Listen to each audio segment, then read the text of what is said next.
Hi, welcome to the podcast by Dr. Sushma Singh. Let us start conversation on Unit 4 Thinkers on Education.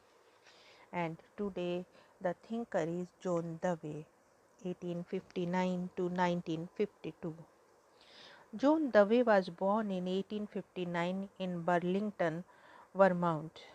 He completed graduation from the University of Vermont in the year 1879 and took to teaching Latin, algebra, and sciences in a school located in Pennsylvania. Thereafter, he joined a rural school near Burlington, in which he was the only teacher. He pursued research for the award of the doctoral degree. In 1884, University of Michigan appointed him as instructor in philosophy and psychology. Later, he led the combined Department of Philosophy, Psychology, and Pedagogy at the University of Chicago as its chairman. It was around this time, that is, the late 19th and early part of the 20th century, that the economy in the United States was in a phase of transition from agriculture based to industry based. Evidently, the shift in the economic situation was accompanied by significant changes in society. Widespread turbulence marked the transition from the simple agricultural type to the complex urban industrial type. The Pullman strike, the impact of the President Cleveland decision to send federal troops to the support of corporate interests, and his association with social activists and educators consolidated Dewey's idea on progressive reforms. His principal concern was with maintenance and expansion of democracy in all spheres of life. It is commonly believed that the democratic form of government is successful only when those who elect and those who obey the governors are educated. Since a democratic society repudiates the principle of external authority, it must find a substitute in voluntary disposition and interest that can be created only by education. He sought to enhance the relevance of democracy in society, which he felt had not to do just with governance but also with the percolation of democratic ideals in the processes of daily life.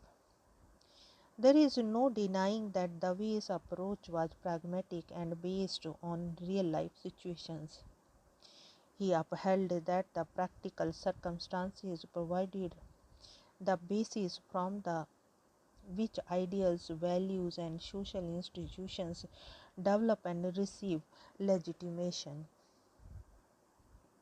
The worth of an ideal, value, and institution lies in its potential to serve public and personal interests.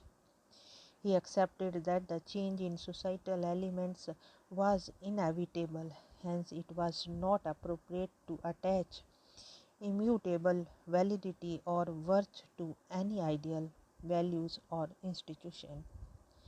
There could be no absolute criteria for evaluating these.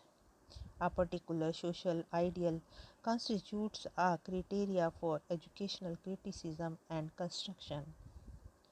The worth of a form of social life could be measured in terms of the extent to which the interests of a group were shared by all its members and the fullness and freedom with which it interacts with other groups.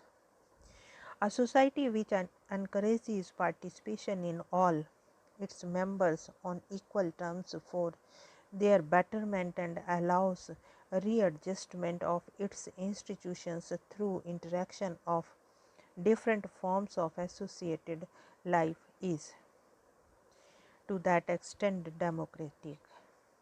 Such a society would develop an education system that makes provision for nurturing individuals' interest in social relationships and control, as also dealing with social change in a way that situations of disorder do not occur. It was, however, possible to accept the significance of social experimentation based on objective criteria and rational criticism, intended to create a human and just social order. One of the means through which these ideas could be instilled in the minds of children was education. He believed that education focused on the improvement of the quality of experience and provided the succor to social life. As societies became more and more complex in terms of structure and resources, the need of formal teaching increased. When teaching becomes intentional and formalized, a possibility of split between experience gained by children through direct association as part of daily life and that acquired in the school develops. This is often caused by the rise in knowledge and technical mode of skills. Schooling therefore emerges as basic to the social progress and democracy. According to Dave, the ultimate objective of a school and the process of schooling was to foster the growth and expansion of democracy. This objective was particularly important because in the emerging industrial society in which Dave consolidated his ideas on education, democracy was largely jeopardized. The schools were given to raising children who would follow the dictates of the teachers, undergo repetitious methods of teaching unquestioningly. The understanding was that as adults they would be able to join the industry as an asset. Dave opposed both the prevalent perspective and the method of teaching learning in favor of students' alertness, focusing on their experiences and the ability to determine the course of life themselves. According to Dave, schools would do well to develop a curriculum that was integrated with social experiences. He strongly criticized public schools for their learning ability that led to disjunction between knowledge and lived experience. In his widely acclaimed book, Democracy and Education, Dave wrote that the measure of the worth of the administration, curriculum, and the method of instruction of the schools is the extent to which these are animated by a social spirit. In the first page, the school must itself be a community life in all which that employs. He believed that social perception and interest could be developed only when there is give and take in the building up of a common experience. Education becomes effective through constructive activities that integrate study, growth, and shared experiences. The perception of connections and social adherence is nurtured in playgrounds, schools, workrooms, and laboratories.